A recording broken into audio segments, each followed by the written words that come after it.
programa Quarta Dimensão alcança seus lares por gentileza da TV Vila Velha, trazendo revelações do Evangelho do Cristo.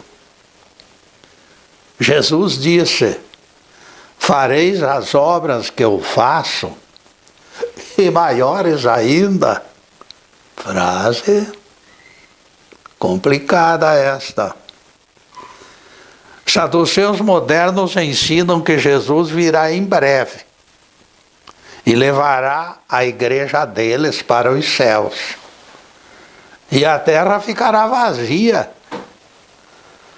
porque os maus serão queimados.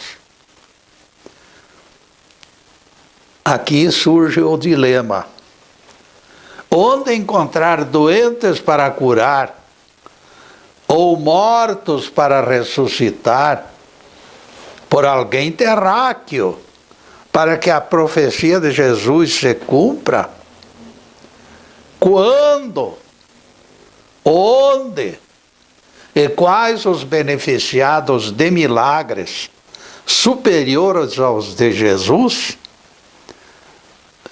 Outra vez a teologia deles configura o Nazareno como culpado de palavra ociosa, pois a fragilidade dos argumentos fecha todas as alternativas. Conhecedor da incoerência das figurinhas, organizei esclarecimentos pela doutrina espiritualista e os divulgarei na segunda metade da palestra de hoje.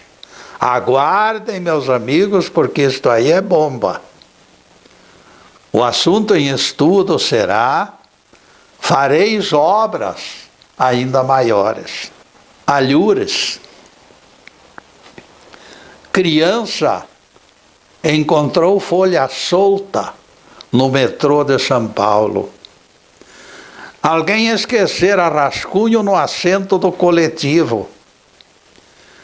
Reminiscências de poeta anônimo era o título da página. Começa sempre com grandeza, dizia o menestrel desconhecido.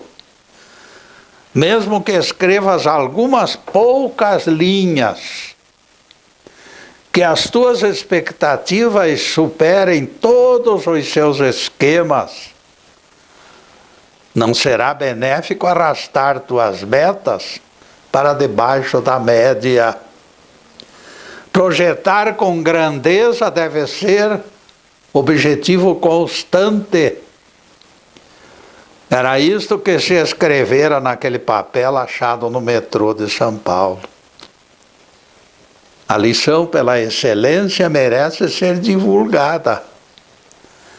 O cientista Graham Bell costumava repetir este conselho: será indispensável que nos superemos, recomendava Bell.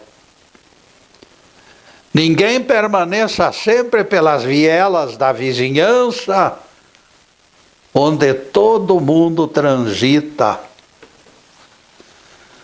Descobertas insólitas nos arrastarão para renovadas experiências. E assim, permaneceremos mobilizados e ativos. Antes que se perceba, estaremos bolando algo inédito. Todas as descobertas realmente satisfatórias resultaram destes momentos de solitárias reflexões. O inconsciente desencava tesouros guardados às 7 chaves.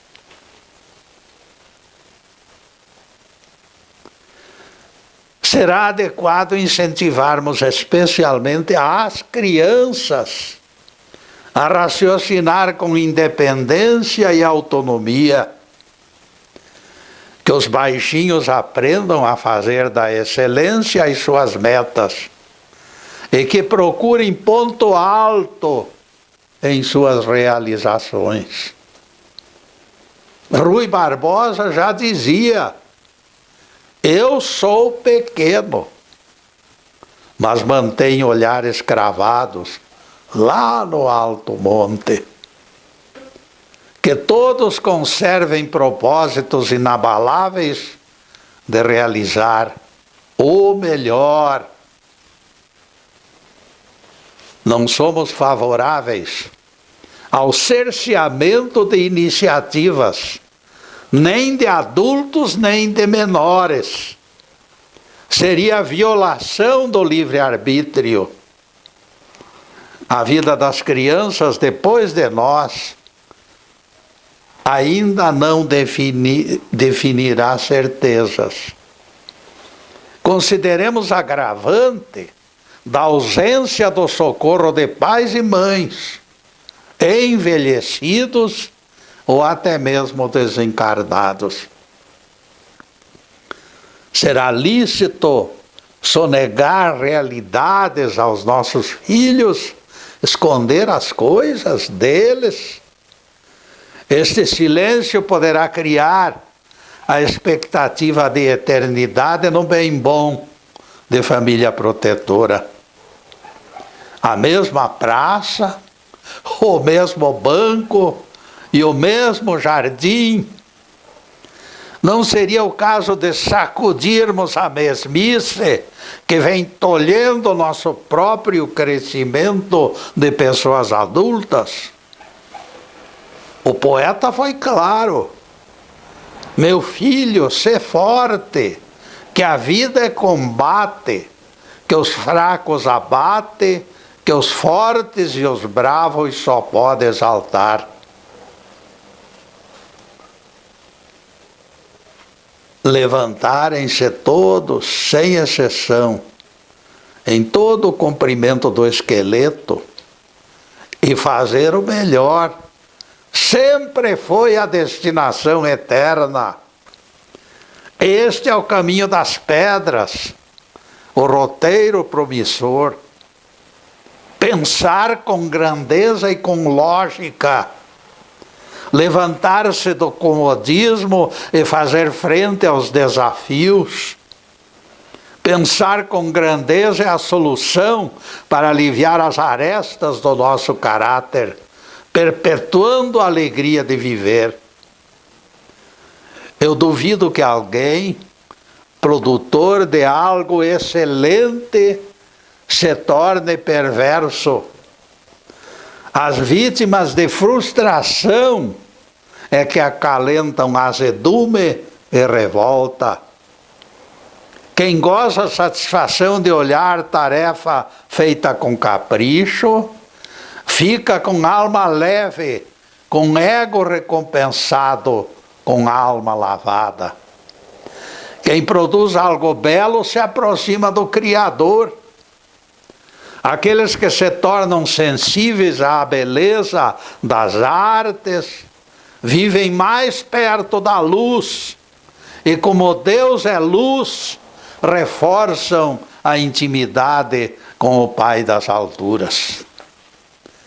Criaturas sensíveis são mais desprendidas, mais atentas aos presságios, mais aberta aos ditames da consciência. Mesmo quando perdem o rumo, almas sensíveis retomam o equilíbrio com maior rapidez. Certas pessoas evitam novas atividades, porque se convenceram de que não são capazes de realizá-las.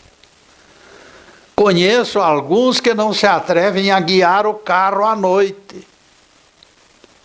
Eles ficam nervosos e inseguros, tentam e desistem. Valerá fazer teste, porque a barreira é psicológica. Se a escuridão os pegou na estrada, persistam. Mantenham-se ao volante, afirmando: eu posso. Alguns quilômetros hoje, pouco mais amanhã, e a coisa vai para frente. Ao invés de alimentar temores, se alegre e declare: como estou guiando bem hoje, opa!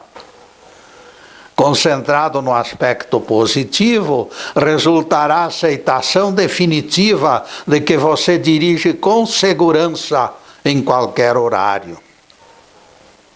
O aprendizado não é privilégio de alguns.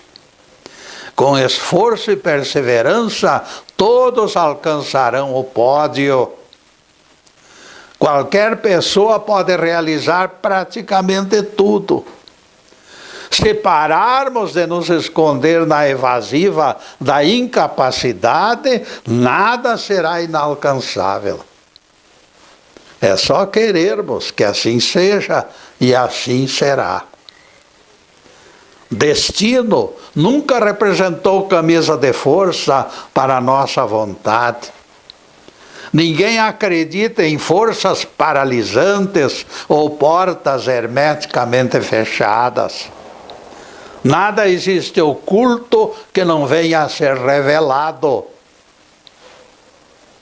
Nas palavras do grande mestre: buscai e achareis, foram as suas promessas. Estamos rodeados por recursos que a razão humana desconhece. Apenas perseverarmos mantendo o telefone espiritual desocupado. De hora para outra, mensagem decisiva poderá estar chegando. Será frustrante que a linha ocupada impeça o contato. E neste ponto, caríssimos, nós vamos fazer a primeira interrupção no programa para os comerciais do canal. Mas é um instantinho só. Daqui a pouco estaremos de volta. Obrigado.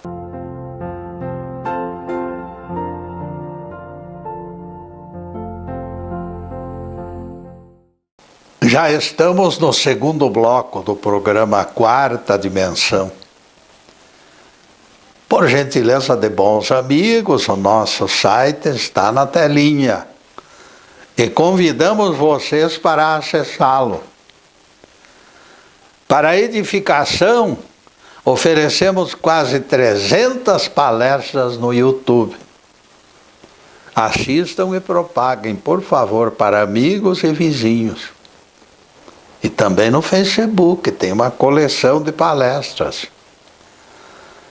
Percebam que se trata de serviço voluntário, com o único interesse de espalhar mensagem do Cristo.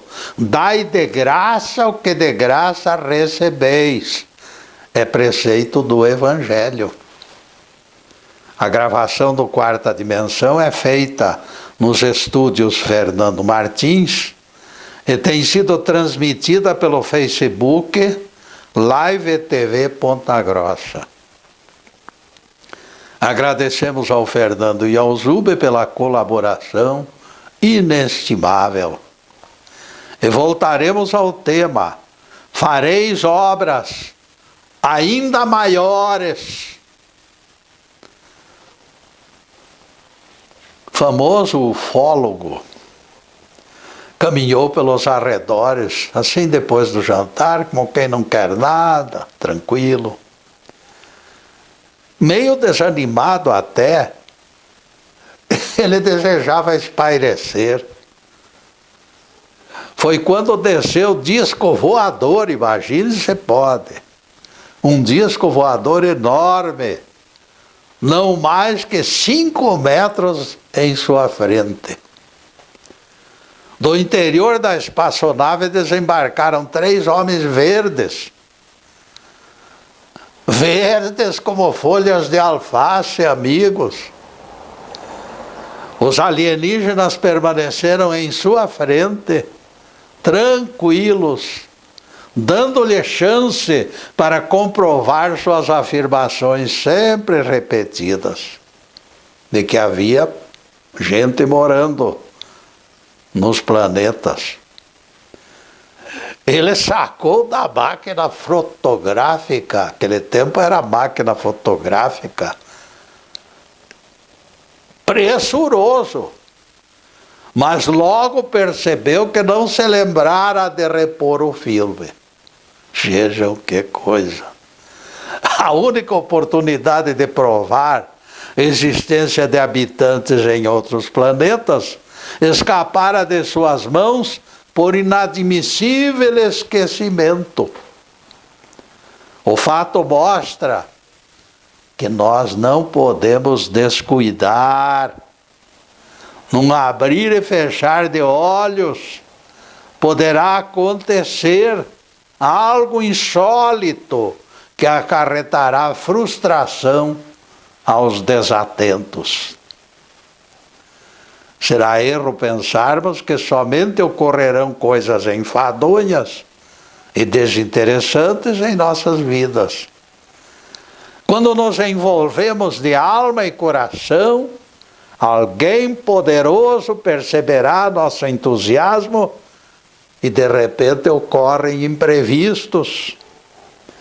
Para gozar o prazer da água, meus amigos, o que é preciso? É necessário mergulhar. O secretário de jornal pediu certa vez ao repórter Roberto da Luz Pereira que escrevesse artigos sobre tulipas. Não poderia haver assunto mais detestado, disse o repórter para seus amigos. Mas ele terminou assumindo a tarefa para evitar atritos. Percorreu exposições, manteve diálogos com especialistas em tulipas e, de repente, ele se entusiasmou pela tarefa. O entusiasmo desfez a ojeriza. Roberto se tornou consultor da matéria, mergulhando por inteiro em todos os seus pormenores. Vejam só, coisas enfadonhas ou desinteressantes não existem. Quando nos envolvemos, o assunto mostra o seu lado prazeroso. O que desperta empolgação, expulsa o tédio. Cérebro humano é caixinha de surpresas. Ele foi criado por Deus para uso intenso e continuado. Quanto mais exigido, maior a sua eficiência. Além de tudo, o uso constante da mente poderá se tornar antídoto contra doenças. Quem vibra em todas as notas musicais afugentará os fantasmas da mesmice. Cérebro desocupado é oficina de espíritos malignos. Nunca esqueçam disto. Viver deve traduzir atividade incessante. Quem deixa ociosas as suas potencialidades nem vive. Apenas existe no espaço e no tempo. Existir é consequência do nascimento. Viver é resultado do exercitar. Viver é muito mais excelente que ocupar simples lugar no espaço. As pedras existem. As águas existem, o fogo existe. Falta-lhes, porém, conscientizar-se da própria realidade. Vejam que a sensibilidade artística foi concedida apenas ao ser humano. Viver não pode se resumir simplesmente em ocupar espaço. Viver é gozo de interação com o universo. É devolver em seu favor o suco das potencialidades que nos foram presenteadas por Deus. Eu posso. Eu sou. Eu tenho capacidade. É a nossa expressão maior. Temos que falar isto. É exatamente isto que justifica e configura viver. No momento que eu discernir sobre quem sou, naquele momento eu estarei deixando para trás as forças cegas do anonimato. Eu adquiro uma personalidade. Quem regula e define o alcance da imortalidade é a consciência que tivermos de que estamos vivos. Eu vim para que tivesseis vida, explicou Jesus, e a tivesseis de forma abundante. Todos os espíritos são imortais, mas nem todos têm olhos de ver. E aqui está a deficiência. O problema é que muitos não conseguem registrar a dádiva. Max Eastman escreveu: experiência simples estabelecerá distinção entre dois tipos de gentes. Reúna pequena multidão dentro de um barco. Vejam que alguns sobem ao convés para apreciar a natureza. Outros se instalarão no porão, perdidos em apatia, rodeados por nuvens de fumaça. Eles se dividem, pois, em duas categorias: os interessados em apreciar o rio e os apressados em alcançar o ponto de chegada. Isso fornece ideia dos sensíveis e não sensíveis, dos conectados e dos desatentos, dos aprendizes e dos analfabetos. Os primeiros ativos vivem cada minuto. Os segundos ainda não entenderam que são filhos de Deus. A vida não está aprisionada em caixa de Pandora, amigos. A vida deve ser saboreada qual fruto sumarento. Jesus se encontrava certo dia na sala de espera de fariseu ilustre, que o convidara para um banquete. As panelas emitiam barulho, cozinhando em fogo alto. Os apóstolos insistiam para que o mestre sentasse à mesa. O nosso rabi voltou-se para eles, dizendo-lhes: meu banquete é fazer a vontade do Pai. João 4, versículo 34.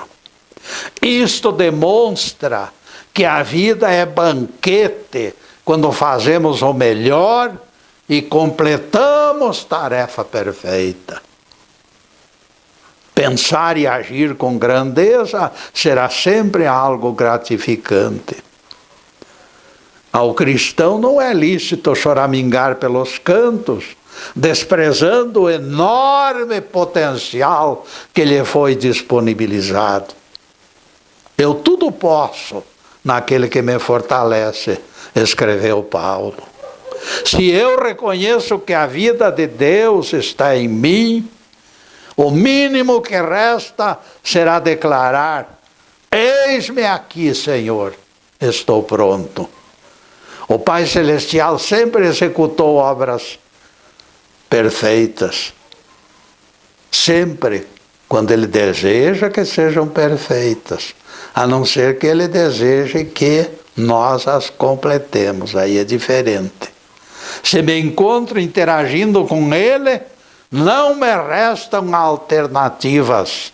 Executar trabalho com capricho é o único caminho que me resta. E neste ponto, amigos, nós faremos mais uma pequena interrupção no programa para os comerciais do canal. Mas é um instantinho só. Daqui a pouco estaremos de volta. Obrigado.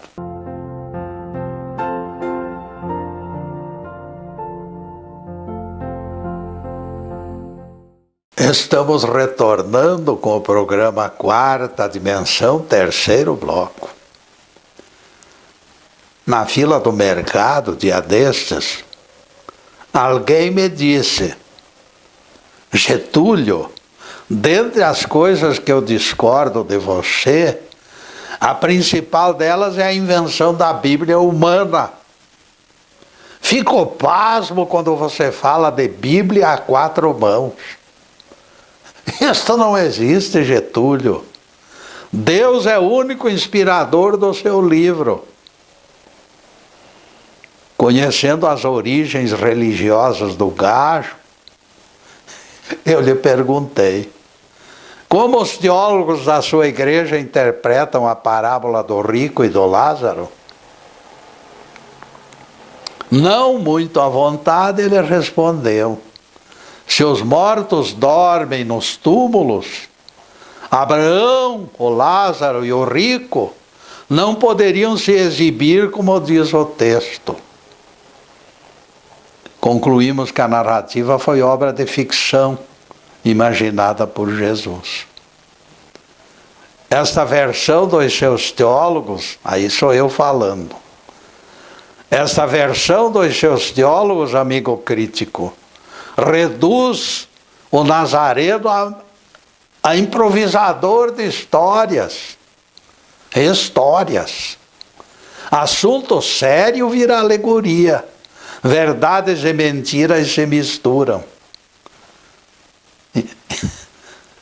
Para o Espírito do Cristo, com milhões de anos de vida, com certeza, sobravam fatos reais, dispensando essas fantasias.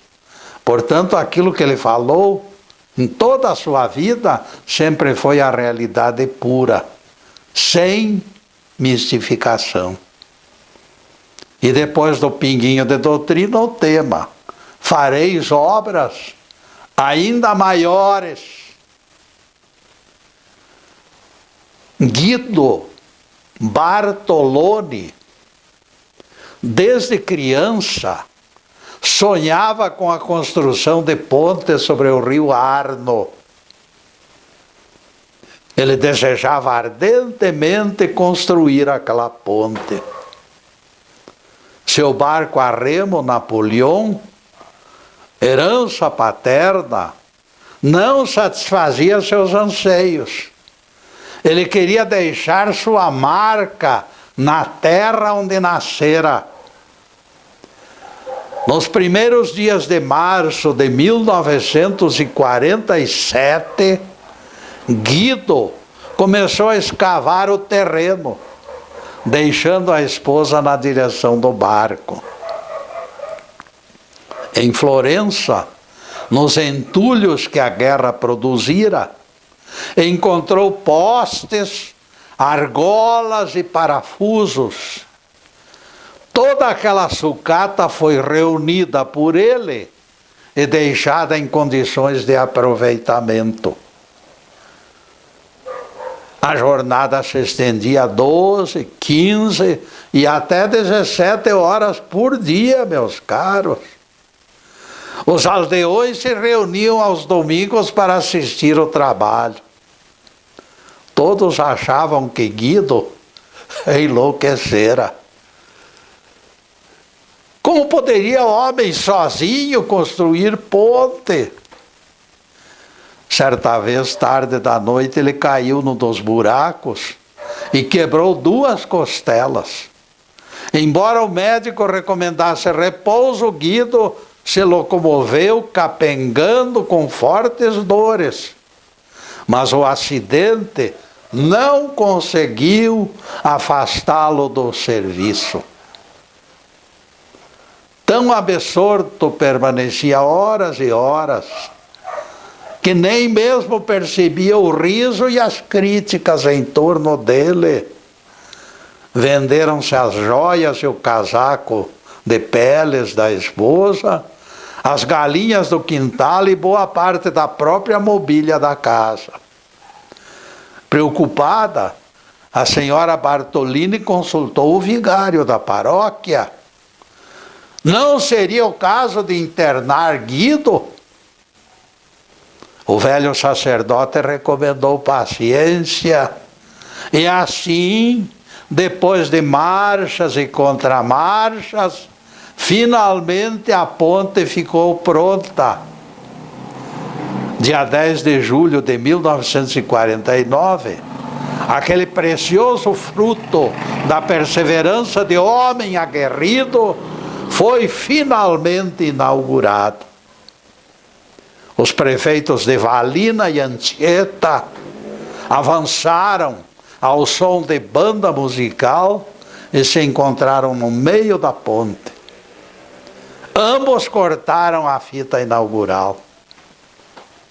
Esta figura, Guido Bartolini, ilustra com sua persistência o perfil humano do nosso tema. Coisas inacreditáveis acontecem quando alguém resolve superar expectativas e exemplificar além da média. O Evangelho, aliás, reforça este nosso tema, amigos. Pois sem o aval do nosso rabi, alguém poderia nos acusar de megalomaníaco. Falar em coisas tão importantes e tão difíceis de fazer por um simples homem, seria até criticado. Mas Jesus falou coisa muito mais importante, mais profunda e mais difícil. Nós temos no Evangelho confirmação do nosso rabi de que não existem limites para o trabalho e o crescimento dos seres humanos. Fareis as obras que eu faço, e maiores ainda. Palavras de Jesus em João 14, verso 12. Entramos na nossa promessa do início do programa.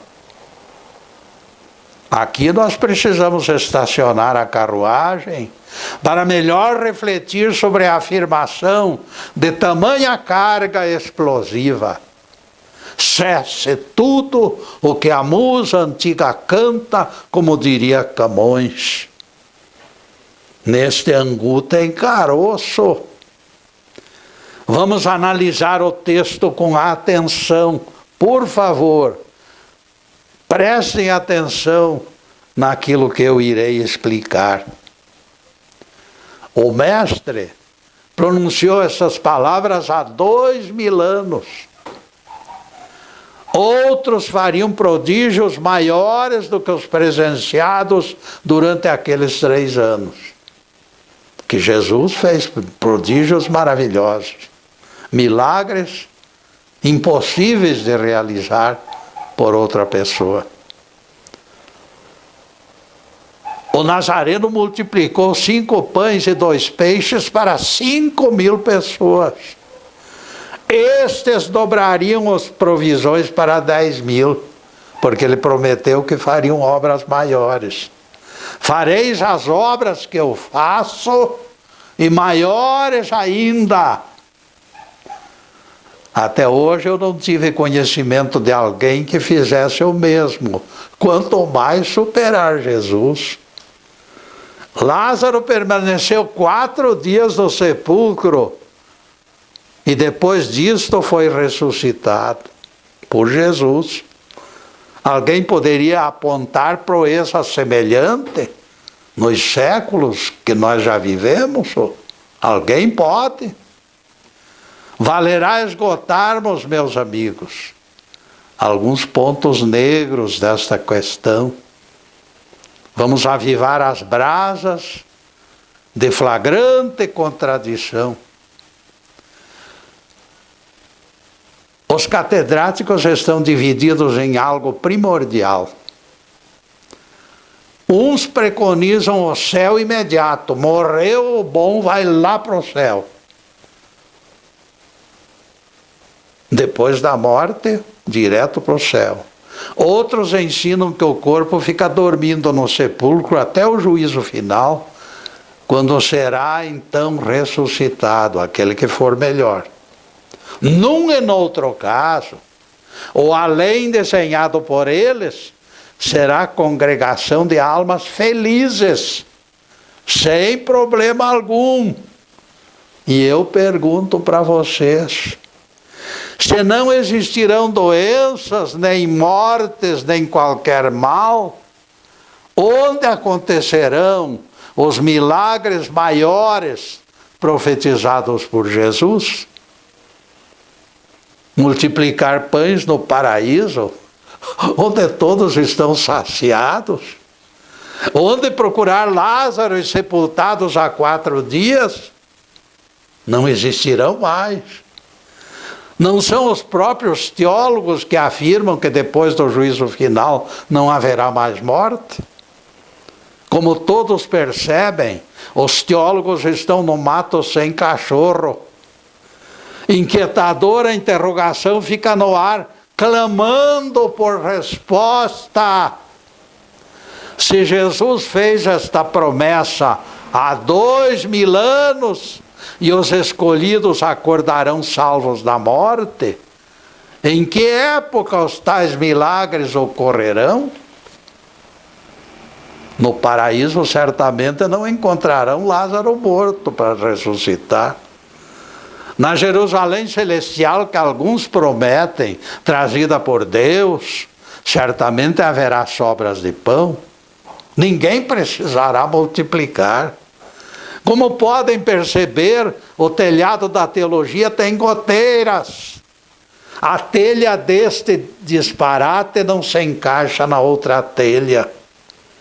Publicarão nos jornais: procura-se Lázaro morto para ressuscitá-lo. E ele não será encontrado, porque esses mesmos anunciaram vida eterna após o juízo. E agora, como proceder? Como regularizar este problema sério? De nossa parte só nos resta buscar esclarecimentos na abençoada doutrina da reencarnação. Nas muitas vidas, o imbróglio se desfaz. Jesus falou para todos nós: fareis tudo o que eu faço, e coisas ainda maiores. Com reencarnação a vida não tem limites, e ninguém dorme na inconsciência, porque a morte só existe para o corpo físico. E neste ponto, amigos, nós vamos fazer mais uma pequena interrupção no programa, mas continuaremos no mesmo assunto no próximo bloco.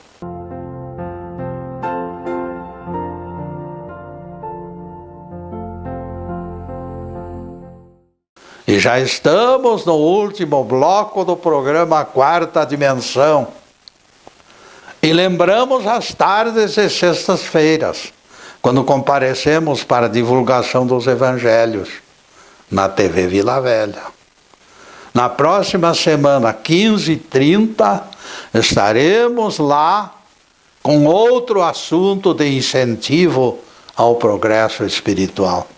Em seguida, os últimos questionamentos sobre o tema de hoje: fareis obras ainda maiores. Os apóstolos de Jesus, tão somente se libertaram do escafandro do corpo físico. Apenas os seus invólucros físicos morreram. Em espírito, todos estão vivos e conscientes até hoje. Deus não é Deus de mortos, como disse Jesus aos saduceus, se referindo aos patriarcas Abraão, Isaque e Jacó. Aqueles que clamaram pela crucificação estão todos vivos. Aquela gente que gritava lá: crucifica, crucifica. Estão todos vivos por aí, batendo a cabeça. Teologia estreita fala da Terra como o fim da linha. Nós apontamos vida incessante nos muitos planetas habitados. Aquilo que Jesus realizou na Palestina há 2000 anos será superado a alhures por outros Cristos em planetas de provas. Já disse astrônomo inglês na BBC que mundos continuam nascendo. Os Lázaros sepultados 4 dias serão repetidos nestes mundos e serão ressuscitados, cumprindo a profecia do Mestre. O planeta Terra é apenas estação, uma das estações de passagem. Seremos utilizados pelo Pai das alturas para espalhar bênçãos por esse universo inteiro. Veremos mãos incendiadas pela unção do amor divino, fazendo o pão nascer do pão. Multidões famintas serão saciadas em atmosferas de assombro. Fareis obras, as obras que eu faço, e maiores ainda. Somos obrigados a pensar com grandeza, porque se referindo ao poder de Deus, os limites e fronteiras desaparecem. Jesus não falava do estreito horizonte desse nosso grãozinho de areia chamado terra. Jesus apontava o amanhã dos nossos espíritos. O grande fiasco tem sido considerar a terra como o fim da linha e além dela somente inferno e paraíso. Nascer, viver, morrer e se salvar num único planeta é visão estreita, de mentalidades estreitas que exalam estreiteza por todos os poros. Ampliando a largueza da obra divina, entendemos perfeitamente as palavras de Jesus. Fareis obras ainda maiores. Deus não é Deus de corpos ressecados, imóveis em mausoléus de pedra. Deus é Deus de espíritos imortais, totalmente conscientes e prazerosos em servi-lo em todos os cantos do universo, estejam encarnados ou desencarnados. Este é o Evangelho cósmico que elimina contradições. Com este pensamento nós entendemos o amor de Deus e a grandeza de Deus. O Nirvana se encontra além de tudo, mas o Pai Celestial está presente em cada centímetro deste nosso mundo e de todos os mundos. Estes, meus amigos, reencarnarão em planetas onde há pranto e ranger de dentes, para semear esperança e divulgar Evangelho. Quando aqui na Terra todos estiverem felizes, numa nova concepção de sociedade, lá nos mundos inferiores está sendo exigida a presença do cristão. Ninguém espere céus de preguiça com fundo musical. Anjinhos tocando harpas não passam de invenções frívolas. Ruas de ouro e casas de rubi são fantasias de poetas orientais. As coisas do outro lado, em nosso entendimento, são singelas como gotas d'água. Os servos do Senhor se entregarão ao trabalho em atividade constante. Só a repetição das vidas na carne garante este crescimento seguro. Não te admires de eu te dizer, disse Jesus a Nicodemos, será necessário nascerdes outra vez. João 3, verso 7. A vela acesa revelava o rosto afogueado de Nicodemos aflito. Não te admires, fora a recomendação do Mestre. Quem poderia manter-se tranquilo, porém, diante de uma revelação tão espantosa? Voltar a viver depois de abandonar o corpo pela morte. Quando Jesus terminou a explicação, Nicodemos estava simplesmente deslumbrado. As palavras do Mestre pareciam um redemoinho em sua cabeça. Quem não renascer não verá o reino de Deus. Nicodemos sempre buscara algo além dos compêndios. Por isso procurava rabinos ilustres para tirar dúvidas. A carne nasce da carne. Todos conhecem a mãe, ninguém desconhece o pai. O elemento água, símbolo da matéria, foi trazido por Jesus para definir o novo ser deitado naquele berço. Cada centímetro daquele corpo já fora catalogado pela ciência. Oceano de água cristalina escorrerão pelas suas células. Das profundezas do desconhecido, todavia, outro corpo completará a sua personalidade. Jesus usou o vento para defini-lo. Não sabes de onde vem, nem para onde vai. Invisível como a brisa fresca da tarde, o vento penetra no átrio e sacode as cortinas. O espírito que aparece nas asas do vento toma posse daquela criança e a coordena, e coordena todos os seus passos durante a vida inteira.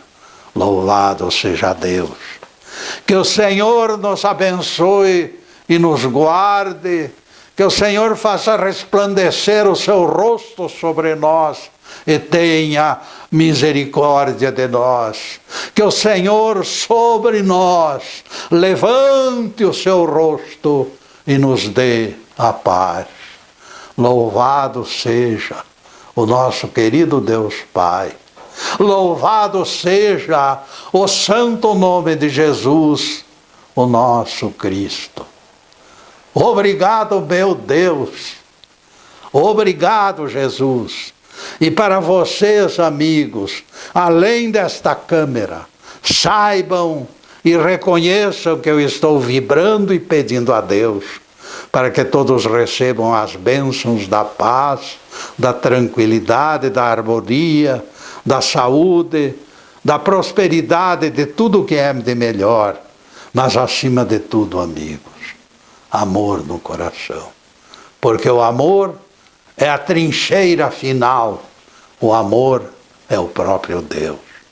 Muito obrigado, meus amigos, e boa tarde.